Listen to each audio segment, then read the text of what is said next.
We have always learnt trigonometry using triangles. So we use these three-sided figures to arrive at some ratios. Let me just do a quick revision. Of course, we have seen this in our earlier videos. So we called this the hypotenuse, the longest side of the right triangle. And if this was theta, if this was angle theta, then this is the opposite side with respect to this theta, and this was the adjacent side. And we defined certain ratios like sine of theta being equal to the opposite by hypotenuse, etc. But what was the handicap of this particular way of looking at triangles and the ratios? The only thing was the theta was restricted in between 0 and 90 degrees. In fact, I can say 0 less than or equal to theta less than or equal to 90, because we also arrived at sine 0, cos 90, etc. But if you remember in one of our earlier videos when we gave an intuition into how we arrived at cos theta and cos 90, the triangle almost disintegrated, and that is how we could arrive at those ratios, isn't it? So all the opposite by hypotenuse almost collapsed when we were trying to arrive at either sine 0 or sine 90. So to overcome all these difficulties and to extend trigonometry beyond triangles, we are going to explore in this video. So in order to do that, we'll have to look at what an angle is first. Let us revise our basics. So how did we look at angles? So if you had an initial ray like this and this a terminal ray, so this was called angles. This measure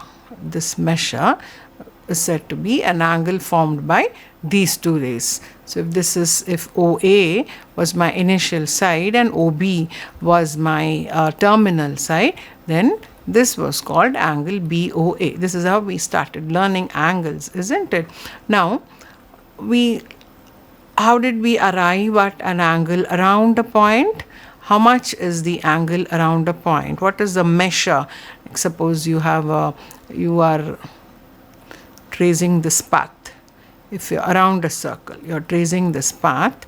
So what is the measurement of the angle around this? It was 360 degrees.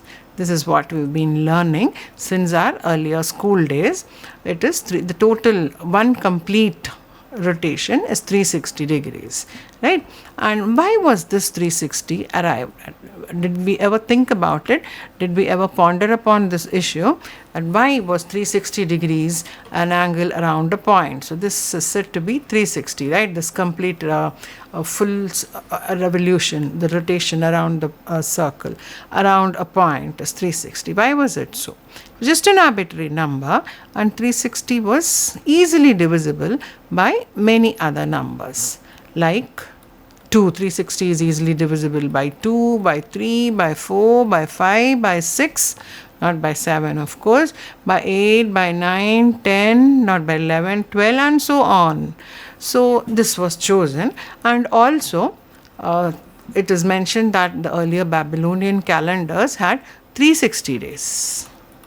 They had 360 days. So these were the reasons, these were some of the reasons, and that is why this number was chosen. It was not a random number, but it was chosen by previous mathematicians. What if we try to look at, instead of 360 degrees, what if we try to look at measuring the angle around a point in some other way, maybe by the number of rotations it makes? So I say, if I have a point here, let me just move down.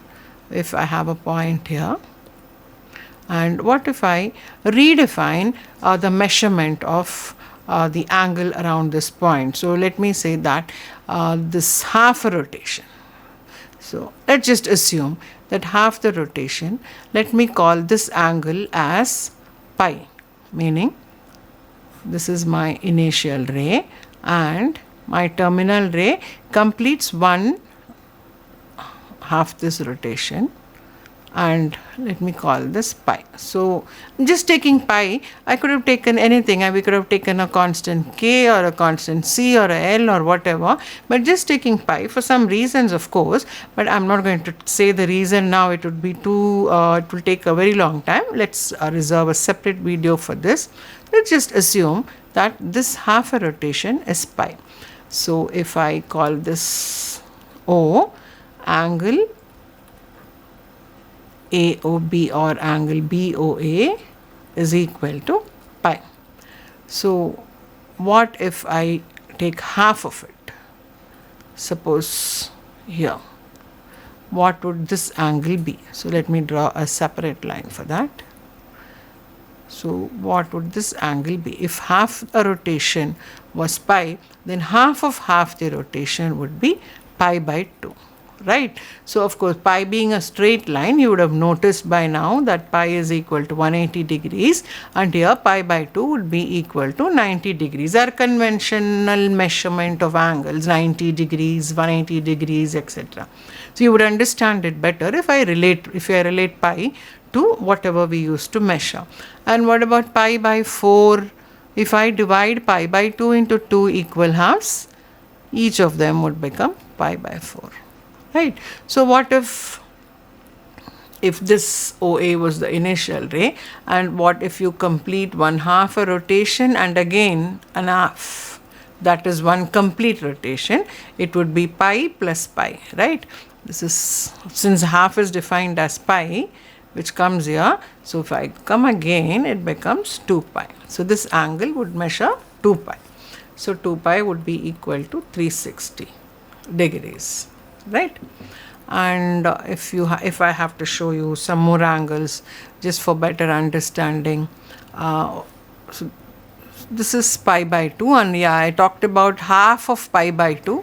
What is half of pi by 2? I did not complete it here. Half of pi by 2 would be pi by 4 each. This is also pi by 4, this is also pi by 4, right? So your pi by 4 would appear something like this. Right, which was 45 degrees. Pi by 4 is nothing but 45 degrees. And what about negative angles? Did we talk about negative angles? Angles are conventionally measured in the counterclockwise direction, this way. Right, so we call them the positive angles when they are measured conventionally in the counterclockwise direction. But angles can also be measured in the negative direction, in the clockwise direction. What is wrong if you measure the angle in this direction? But we call them the negative angles. This is just by convention, which we have been practicing from our earlier classes. So we'll just take it that way. So these are positive angles, and measured the other way around, negative angles. Why am I talking about negative angles now? So what if this was my initial ray and I go down this way clockwise and come here?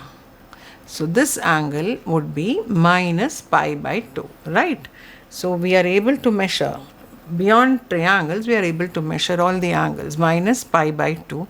And what if I had come to the same position here, the counterclockwise way, the conventional measurement of angle or the positive angle, it would have measured 3 pi by 2, isn't it? 3 pi by 2 would be equal to, if you do the calculation, it would be equal to 270. 90 plus 90 plus 90. 9 into 3, 27, 270. Right? This is just to give you an idea about angles. Now, what would 3 pi be?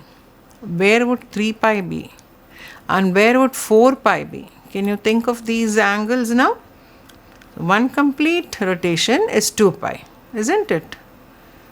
So where does 4 pi fall? Let's look at 4 pi first because it's easier. So if this initial ray goes around once fully, it's said to have covered 2 pi. Right? And what if it goes around 2 times? It becomes 2 into 2 pi, 4 pi. So where does 3 pi fall?